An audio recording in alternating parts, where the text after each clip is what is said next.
నమస్తే, welcome to Nationalist hub. రాతినైనా కాకపోతేని రామపాదము తాకగా అంటూ శబరిమాత పరితపించిపోయిందని మన పురాణాలు చెబుతాయి. ఆ సన్నివేశాన్ని కొన్ని సినిమాల్లో కూడా మనకు చూపించారు.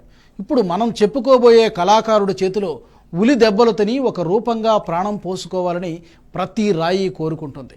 అంతటి అదృష్టం తమకు ఎప్పుడు పడుతుందో అని ఎదురు చూస్తాయి. రాతి బొమ్మలకు ప్రాణం పోసే కలియుగ విశ్వకర్మ అతను.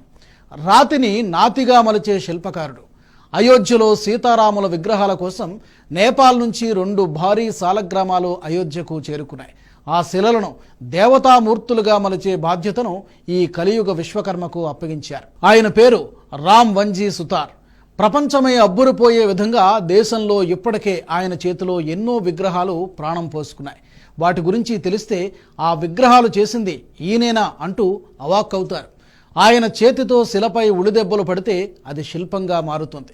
ఆధునిక బ్రహ్మ రామ్ వంజీ గురించి, ఆయన ప్రతిభా పాటవాలతో పాటు అయోధ్య రాముడు ఎలా ఉండబోతున్నాడు, ప్రత్యేకతలేంటి, ఆ వివరాలు కూడా ఈ స్టోరీలో తెలుసుకుందాం. అయోధ్యలో రామమందిర నిర్మాణ పనులు వాయువేగంతో జరుగుతున్నాయి. ఆలయం ఎప్పుడు పూర్తవుతుందా, ఎప్పుడు రాముల వారిని దర్శించుకుంటామా అంటూ ప్రతి రామ భక్తుడు ఎదురు చూస్తున్నాడు. రామమందిర నిర్మాణ పనులు 2024 జనవరి 1 నాటికి పూర్తవుతాయని కేంద్ర హోంమంత్రి అమిత్ షా కొద్ది రోజుల క్రితం ప్రకటించారు. ఆలయంలో ప్రతిష్ఠించబోయే శ్రీరాముడి విగ్రహాలన్నీ సాలగ్రామ శిలలే కావడం విశేషం. వీటిని చెక్కి విగ్రహాలుగా తీర్చిదిద్దే బాధ్యతలు శిల్పకారుడు రామ్ వంజీ సుతార్కు అప్పగించారు. ఈయనకు దేశంలోని అత్యంత నైపుణ్యం కలిగిన విగ్రహ శిల్పిగా మంచి పేరుంది. నేపాల్లోని జనక్పూర్ నుంచి 40 టన్నుల బరువున్న 2 సాలగ్రామ శిలలు 7 రోజుల పాటు ప్రయాణించి అయోధ్యకు చేరుకున్నాయి. వీటినే సీతారాముల విగ్రహాలుగా చెక్కుతారు. ఈ సాలగ్రామాలను భక్తులు పూజలు చేశారు, ఘన స్వాగతం పలికారు. ఇంతకు రామ్ వంజీ సుతార్ అంటే ఎవరు? ఆయన గతంలో చేసిన ప్రతిష్టాత్మకమైన విగ్రహాల గురించి ఇప్పుడు తెలుసుకుందాం. ప్రపంచంలోనే అత్యంత ఎత్తైన విగ్రహం స్టాట్యూ ఆఫ్ యూనిటీ, ఉక్కు మనిషి సర్దార్ వల్లభాయ్ పటేల్ విగ్రహాన్ని నర్మదా నదీ తీరాన ఏర్పాటు చేశారు. ఈ విగ్రహాన్ని తయారు చేసింది మరెవరో కాదు, ప్రపంచ ప్రఖ్యాత హస్త కళాకారుడు రామ్ వంజీ సుతార్. ఆయన వయస్సు దాదాపు 98 సంవత్సరాలు. ఆయన 1925 ఫిబ్రవరి 19న మహారాష్ట్రలోని ధులియా జిల్లా గోందూర్ అనే గ్రామంలో జన్మించారు. శ్రీ రామకృష్ణ జోషిని స్ఫూర్తిగా తీసుకుని కళారంగంలోకి ఆయన వచ్చారు. రామ్ వంజీ సుతార్ అప్పటి బొంబాయి, ఇప్పుడు ముంబై అని పిలుస్తున్న జేజే స్కూల్ ఆఫ్ ఆర్ట్స్లో అడ్మిషన్ తీసుకున్నారు. తరువాత 1959లో ఢిల్లీకి వచ్చి భారత ప్రభుత్వ సమాచార ప్రసార మంత్రిత్వ శాఖలో చేరారు. ఉద్యోగ విరమణ తర్వాత యూపీ రాష్ట్రం ఢిల్లీ సరిహద్దులోని నోయిడాలో 1990 నుంచి స్థిరపడ్డారు. 2006 సంవత్సరంలో సాహిబాబాద్లో తన కాస్టింగ్ ఫ్యాక్టరీని స్థాపించారు. తొలినాళ్లలో రామ్ వంజీ సుతార్ మహాత్మా గాంధీని చూసి ప్రభావితులయ్యారు. తన పాఠశాల రోజుల్లో మొదట మహాత్మా గాంధీ చిరునవ్వుతో కూడిన చిత్రాన్ని గీశారని, అది చాలా ఆకర్షణీయంగా వచ్చిందని ఒక ఇంటర్వ్యూలో చెప్పారు. భారతీయ చారిత్రక వారసత్వాన్ని పునరుద్ధరించడంలో కూడా రామ్ వంజీ కీలకమైన పాత్ర పోషించారు. 1954, 1958 మధ్యకాలంలో అజంతా ఎల్లోరా గుహలలోని పురాతన విగ్రహాలకు మెరుగులు దిద్దారు. మధ్యప్రదేశ్లోని చంబల్ స్మారక చిహ్నాన్ని ఒకే రాయిని వాడి అద్భుతంగా చెక్కారు. బాక్రానంగల్ డ్యాంను నిర్మించిన కార్మికుల గౌరవార్థం 50 అడుగుల లేబర్ స్టాట్యూని రూపొందించే పనులు కూడా అప్పటి ప్రధాని జవహర్లాల్ నెహ్రూ రామ్ వంజీకి అప్పగించారు. ఈ విగ్రహాన్ని 1959 జనవరి 16న ఏర్పాటు చేశారు. ప్రతి ఏటా మేడే రోజు కార్మిక లోకం ఇక్కడ ఘనంగా వేడుకలు జరుపుకుంటారు.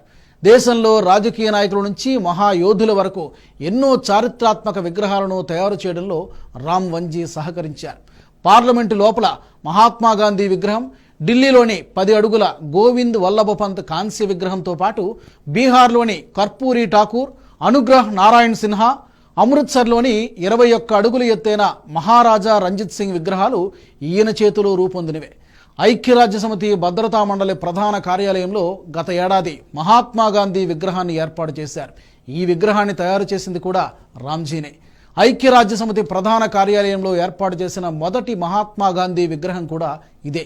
అంతేకాదు అయోధ్యలోని లతా మంగేష్కర్ చౌక్లో ఏర్పాటు చేసిన భారీ వీణ విగ్రహం రూపశిల్పి కూడా రామ్ వంజీనే. ఆయన యొక్క కళా ప్రతిభ విశ్వవ్యాపితం. అందుకే రామ్ వంజీని ఆధునిక విశ్వకర్మ అని పిలుస్తారు.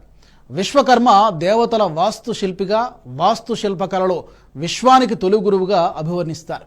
శివుడి సూచన మేరకు బంగారంతో లంకను తయారు చేశాడని పురాణాల ద్వారా తెలుస్తోంది. అలాగే శివుడి నుంచి ఇప్పుడు అయోధ్యలో శ్రీరాముడి వరకు గొప్ప విగ్రహాలను రూపొందించడంలో రామ్ వంజీ సుతార్ సహకారం చారిత్రాత్మకమైనదిగా చెబుతారు. ప్రస్తుతం దేశంలో చాలా పెద్ద ప్రాజెక్టుల కోసం పనిచేస్తున్నారు రామ్ వంజీ. తన కుమారుడు అనిల్ సుతార్తో కలిసి అయోధ్యలో నిర్మించబోయే ప్రపంచంలోనే అత్యంత ఎత్తైన రాముడి విగ్రహాన్ని తయారు చేసే పనిలో ఆయన బిజీగా ఉన్నారు. అంతేకాదు, ముంబైలో 212 మీటర్ల ఎత్తైన ఛత్రపతి శివాజీ విగ్రహం, 137.2 మీటర్ల ఎత్తైన బాబాసాహెబ్ అంబేద్కర్ విగ్రహం, అలాగే కర్ణాటకలో 46.6 మీటర్ల ఎత్తున్న శివుడి విగ్రహాన్ని కూడా తయారు చేయడంలో కీలక పాత్ర పోషిస్తున్నారు. రామ్ వంజీ సుతార్ ప్రతిభకు పట్టం గడుతూ 1999లో అప్పటి ప్రధాని అటల్ బిహారీ వాజ్పేయి ప్రభుత్వం పద్మశ్రీతో సత్కరించింది. తరువాత పద్మభూషణ్, ఠాగూర్ కల్చరల్ అవార్డులతో పాటు సత్కరించారు. బాంబే ఆర్ట్ సొసైటీ 3 అవార్డులను ప్రదానం చేసింది. న్యూఢిల్లీలోని సాహిత్య కళా పరిషత్ నుంచి చాలా అవార్డులు, సన్మానాలు కూడా పొందారు. ఆయన పేరులోనే రాముడు ఉన్నాడు. ఆయన జీవితం భక్తిభావంతో పెనవేసుకుని ఉండడం సహజం. అయోధ్యలో రాముడి దివ్యమైన ప్రతిమకు ప్రాణం పోయడం ద్వారా రామ్ వంజీ సుతార్ పేరు అజరామరం కాబోతోంది. గర్భగుడిలో రాముడి రూపం ఎలా ఉండబోతోంది, ప్రత్యేకతలేంటి, ఆ వివరాలు కూడా ఇప్పుడు చూద్దాం. అయోధ్య ఆలయంలోని గర్భాలయంలో బాలరాముడిగా దర్శనం ఇవ్వనున్నాడు. శ్రీరామ జన్మభూమి ట్రస్టుకు చెందిన పలువురు ప్రముఖులతో కూడిన ఒక కమిటీ బాలరాముడి విగ్రహం ఎలా ఉండాలి అనే విషయాన్ని ఫైనల్ చేస్తోంది. మందిర నిర్మాణ కమిటీ ఈ మధ్య నిర్వహించిన సమావేశంలో గర్భగుడిలోని శ్రీరాముడి విగ్రహంపై మేధోమథనం చేసింది. గోస్వామి తులసీదాస్ తన వర్ణనలో చెప్పిన విధంగా రాముడి విగ్రహం ఉండాలని కమిటీ భావిస్తోంది. బాలరాముడి విగ్రహంలో హావభావాలు ఎలా ఉండాలి అనే అంశంపై ఈ సమావేశంలో కంప్యూటర్లో కొన్ని నమూనాలు కూడా వీక్షించినట్టుగా తెలిసింది. ఆలయ నిర్మాణ ట్రస్ట్, శ్రీరామ జన్మభూమి తీర్థ క్షేత్ర పరిషత్ దీనికోసం సాంకేతిక నిపుణులు, వివిధ రంగాలకు చెందిన నిపుణులతో కూడిన ప్యానెల్ను ఏర్పాటు చేసింది. ఇందులో ప్రముఖ చిత్రకారుడు వాసుదేవ్ కామత్, విగ్రహాల పరిశోధకుడు, శిల్పి పద్మవిభూషణ్ సుదర్శన్ సాహు, అలాగే పురావస్తు శాస్త్రవేత్తలు, పరిశోధకులే కాకుండా ఇప్పటి వరకు మనం చెప్పుకున్న రామ్ వంజీ సుతార్ కూడా ఉన్నారు. కొద్ది రోజుల క్రితం ఆలయ కమిటీ సమావేశమైంది. ఆలయ నిర్మాణంతో పాటు శ్రీరాముడి విగ్రహంపై చర్చ జరిగింది. చిత్రకారుడు వాసుదేవ్ కామత్ వేసిన ఒక స్కెచ్ను సభ్యులందరూ పరిశీలించారు. ఆ తరువాత వారు కొన్ని సలహాలు, సూచనలు చేశారు. దీని ప్రకారం మళ్లీ స్కెచ్లో కొన్ని మార్పులు, చేర్పులు చేస్తారని తెలుస్తోంది. గర్భగుడిలోని రాముడి విగ్రహంలో చిరునవ్వు, కళ్లల్లో బాలుడి హావభావాలు, అలౌకిక ఆధ్యాత్మిక భావాలు ఉట్టిపడాలని సూచించినట్టుగా తెలుస్తోంది. 35 అడుగుల దూరం నుంచి కూడా భక్తులు ఆ రూపాన్ని స్పష్టంగా చూసి ఆనందానుభూతి పొందే విధంగా ఉండాలని కమిటీ సభ్యులు సూచించినట్టుగా సమాచారం. రాముడి ముఖంలో చిన్నపిల్లల్లాంటి మృదుత్వం ఉండేందుకు ఎలాంటి ముద్రలు ఉండాలనే దానిపై వారు పలు సూచనలు చేసినట్టుగా తెలుస్తోంది. అంతేకాదు, చేతిలో ధనస్సు, బాణం పట్టుకుని నిలబడే ఉండాలని వారు కోరారు. విగ్రహాన్ని తయారు చేయడంలో మొదటి దశ విగ్రహ రూపాన్ని చిత్రించడం. ఇందులో విశ్వనాథ్ కామత్ కీలక పాత్ర పోషించనున్నారు. డిజైన్ ఫైనల్ అయిన తర్వాత దాని ప్రకారం విగ్రహం రూపొందుతుంది. శ్రీరామనవమి రోజున గర్భగుడిలోని బాలరాముడి నుదుటిపై సూర్యకిరణాలు పడేలా డిజైన్ చేస్తున్నారు. అయోధ్యలో బాలరాముడు ఎలా ఉండబోతున్నాడో ఇప్పటివరకు చెప్పుకున్న వర్ణనల్ని ఒక్కసారి కళ్ళు మూసుకుని ఊహించండి. ఎలా అనిపించింది?